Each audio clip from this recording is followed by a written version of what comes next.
જાગતે રહો। ચંદને 3 વર્ષ પહેલા હેલ્થ વીમો ખરીદ્યો હતો અને આ પોલિસીને તે રિવ્યૂ કર્યા વિના ડ્યુ ડેટ પર રિન્યૂ કરાવી રહ્યું છે। જો ચંદનની જેમ તમે પણ તમારો હેલ્થ વીમો રિન્યૂ કરાવી રહ્યા છો તો તમે મોટી ભૂલ કરી રહ્યા છો। હેલ્થ ઇમરજન્સી દરમિયાન આ બેદરકારી તમને મોંઘી પડી શકે છે। હેલ્થ વીમા પોલિસીને ચાલુ રાખવા માટે તેને સમયાંતરે પ્રીમિયમ ભરીને રિન્યૂ કરાવવું પડે છે। જ્યારે તમે પોલિસી રિન્યૂ કરો છો ત્યારે તેને રિવ્યૂ કરવી ખૂબ જ જરૂરી છે।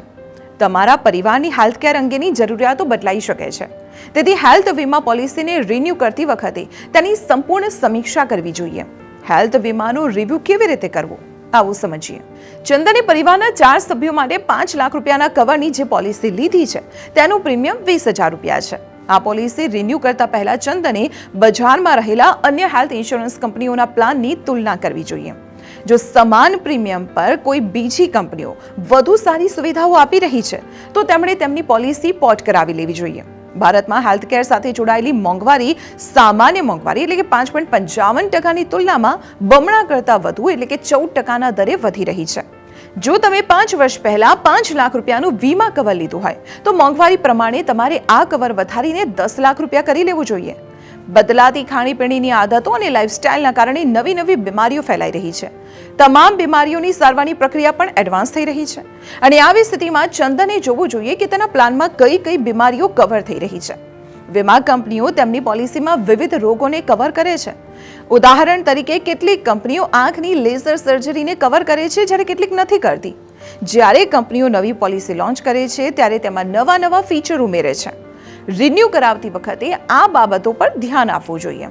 જ્યારે તમે હોસ્પિટલમાં સારવાર કરાવો છો ત્યારે તેમાં અનેક પ્રકારના ખર્ચાઓ સામેલ હોય છે, જેમાં ડોક્ટરની ફી, રૂમનું ભાડું, દવાઓનો ખર્ચ મુખ્ય હોય છે। સર્જરી જેવા ઘણા કિસ્સાઓમાં કેટલીક કંપનીઓ કેપિંગ એટલે કે ખર્ચની મર્યાદા નક્કી કરે છે, તો કેટલીક પોલિસીમાં સમગ્ર ખર્ચને આવરી લેવામાં આવે છે। આવી સ્થિતિમાં ચંદને જોવું જોઈએ કે તેની પોલિસીમાં કઈ સુવિધાઓ મળી રહી છે અને કઈ નથી મળી રહી।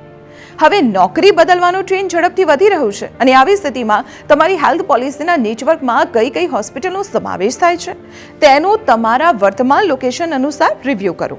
તમારી નજીક જે હોસ્પિટલ્સ છે તે તમારી વીમા પોલિસીના નેટવર્કમાં સામેલ છે કે નહીં તે પણ જુઓ। Personal finance expert Jitendra Solanki કહે છે કે સમયની સાથે વીમા કવર વધારવાની જરૂર છે।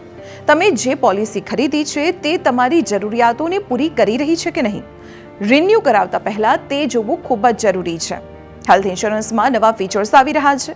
ઉદાહરણ તરીકે મોટાભાગની કંપનીઓ તેમના પ્લાનમાં રિસ્ટોરેશનની સુવિધા આપી રહી છે। તમારી પોલિસીમાં સુવિધા ઉપલબ્ધ છે કે નહીં, જો મળી રહી છે તો કઈ શરતોએ મળી રહી છે। કેટલીક કંપનીઓ પોલિસીમાં નવા ફીચર ઉમેરીને પ્રીમિયમમાં વધારો કરી નાખે છે। આ નવા ફીચર તમારા કામના છે કે નહીં, એવા ઘણા ફેક્ટર છે જેને પોલિસીને રિન્યૂ કરાવતા પહેલા રિવ્યૂ કરવા જોઈએ।